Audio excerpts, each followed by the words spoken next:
દરેક વિદ્યાર્થી પોતાની પાઠ્યપુસ્તકમાં 90 નંબરનું પાના નંબર કાઢો, જેમાં પ્રશ્ન નંબર 7 છે, નીચે दिए गए संकेतों को पहचान कर हिंदी में नाम लिखिए। विद्यार्थी मित्रों, આગળ આપણે અમુક સંકેતો જોયા, એ પણ તમારે યાદ રાખવાના। પરીક્ષામાં સંકેતો આપેલા હશે, એના સામે એનું નામ લખવાનું આવશે, તો દરેકને આવડવું જોઈએ। આવડશે ને? તો ચિત્રોને તમારે આગળ આપેલા છે એ અને આ ચિત્રોને ધ્યાનથી જોવાના છે, એનું વાંચન કરવાનું છે અને યાદ રાખવાનું છે કે કયા ચિહ્નનો અર્થ શું થાય છે।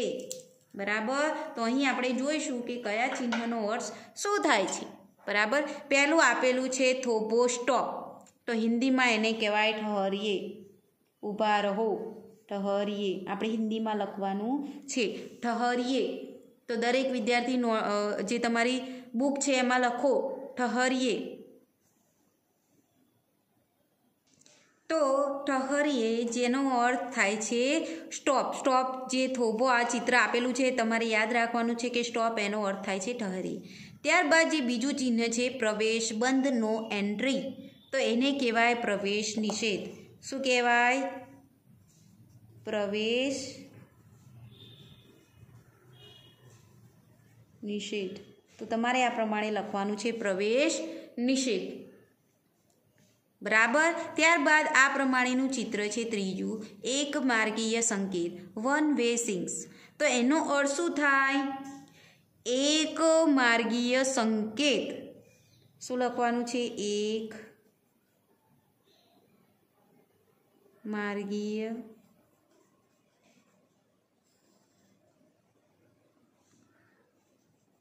સંકેત, શું અર્થ થાય છે? દરેક પોતાની પાઠ્યપુસ્તકમાં આ સંકેતોનો અર્થ લખશે, જેથી કરીને તમને યાદ રહે। પછી છે સાંકડો પુલ, નેરો બ્રિજ, તો તેનો અર્થ થાય છે સંકરા સેતુ, સંકરા સેતુ। બરાબર? આ પ્રમાણે લખવાનું। આગળ પહોળો રસ્તો છે, આજે પહોળો, આ તમારે યાદ રાખવાનું, આ ઉપરની બાજુ એટલે પહોળો છે। બરાબર? આગળ બીજું એક ચિત્ર, આગળ સાંકડો છે, નીચે જો આ સાંકડો રસ્તાનું નીચે આપેલું છે, આ ઉપર આપેલું છે, તો આગળ પહોળો રસ્તો છે, તો તેનો અર્થ થાય છે આગળ પહોળો રસ્તો છે, આગે ચોડા રાસ્તા હે। બરાબર? હવે સાયકલ ઉપર નિષેધનું ચિહ્ન, સાયકલ માટે પ્રતિબંધ, સાયકલ પ્રોહિબિટ, તો એનો જે આપણે લખવાનું છે સાયકલ નિષેધ।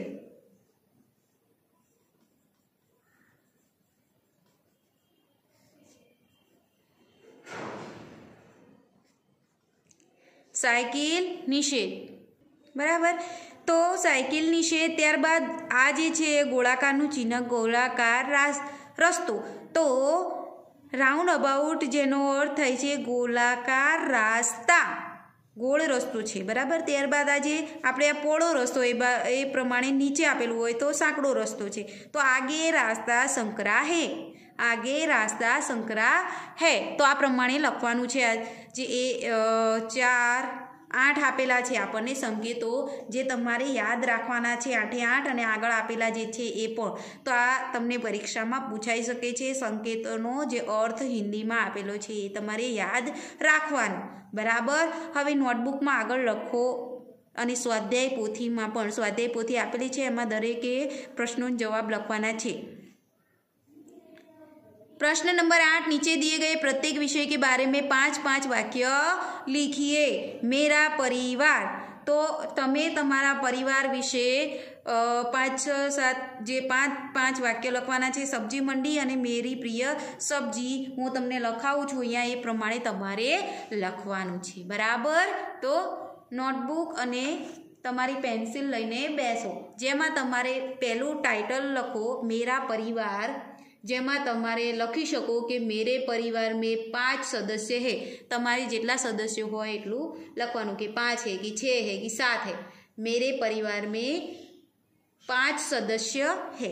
बीजू वाक्य एमां लखो कि मेरा नाम हर्ष दवे है। तमारुं जे नाम छे लखी शको। तमारुं नाम किंजल होय तो मेरा नाम किंजल है, मेरा नाम श्याम है, मेरा नाम आरजू है, मेरा नाम फलक है। तो એવું કંઈ પણ તમે તમારું જે નામ છે એ લખવાનું કે मेरे परिवार में 5 सदस्य है, मेरा नाम हर्ष दवे है। આગળનું વાક્ય हमारे साथ दादा दादी रहते हैं। तो दादा दादी रहता હોય तो લખો કે हमारे साथ दादा दादी रहते हैं। आगे लखो दादाजी मुझे रोज घुमाने ले जाते हैं, उनका नाम श्री गोविंद प्रसाद दवे है।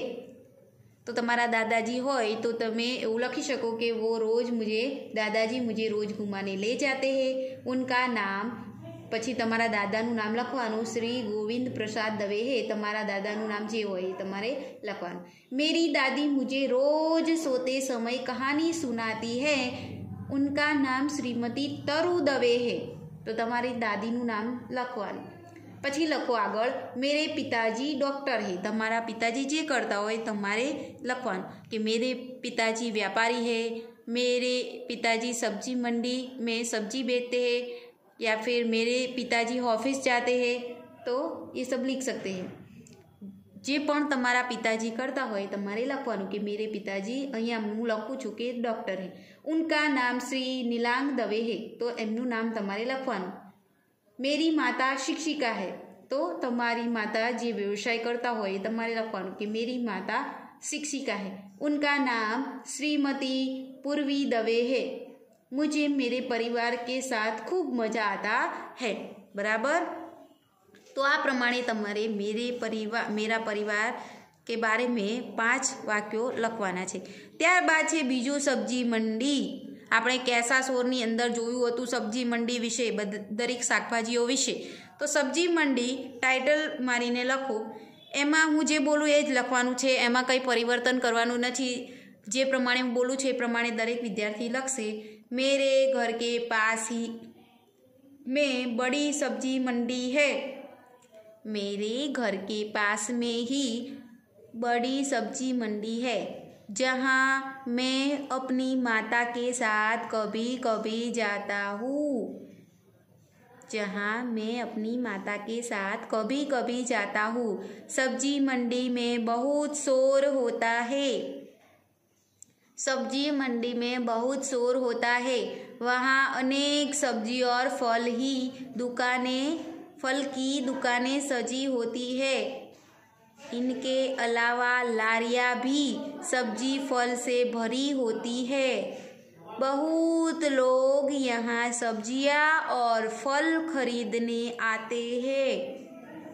यहाँ आलू, प्याज, टमाटर, गोभी, पालक, मेथी, बैगन, बंद गोभी, सलजम, कटहल और लौकी जैसी अनेक सब्जियां मिलती है। तो आ हतु सब्जी मंडी। त्यारबाद त्रीजू मेरी प्रिय सब्जी। तो आनी अंदर तमारे तमारी प्रिय सब्जी जे शाकभाजी है, जेनु शाक तमने भावे छे एना विषय 5 वाक्यों लखवाना। तो आ प्रमाणे तमे लखी शको। मुझे पालक पनीर की सब्जी बहुत पसंद है। त्यारबाद लखो मैं पहले सब्जी नहीं खाता था, मुझे अच्छी नहीं लगती थी।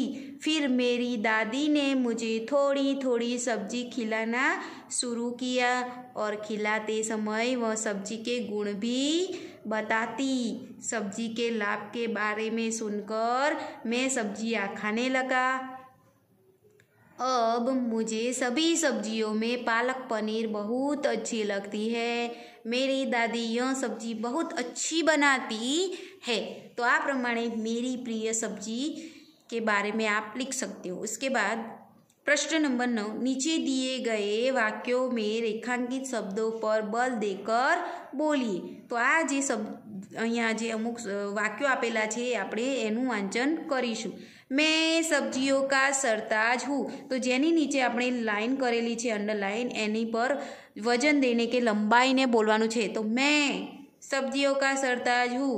मैं सब्जियों का सरताज हूँ। मैं सब्जियों का सरताज हूँ। पछी बीजू मोर हमारा राष्ट्रीय पक्षी है।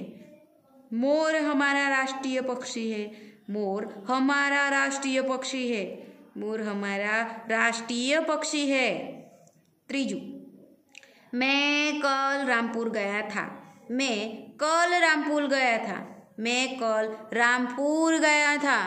તો આ પ્રમાણે તમારે પણ ઘરે વાંચન કરવાનું છે. તો અહીં આપણે 12 પ્રકરણ નંબર 12 ધૂમધૂમા ગાંવ કે બચ્ચે અને તેનું પુનરાવર્તન 3 સુધી સંપૂર્ણ સિલેબસ પૂર્ણ થયેલ છે. તો દરેકે એમાં એટલે સુધી સ્વાધ્યાય પોથીમાં પૂર્ણ કરવાનું છે.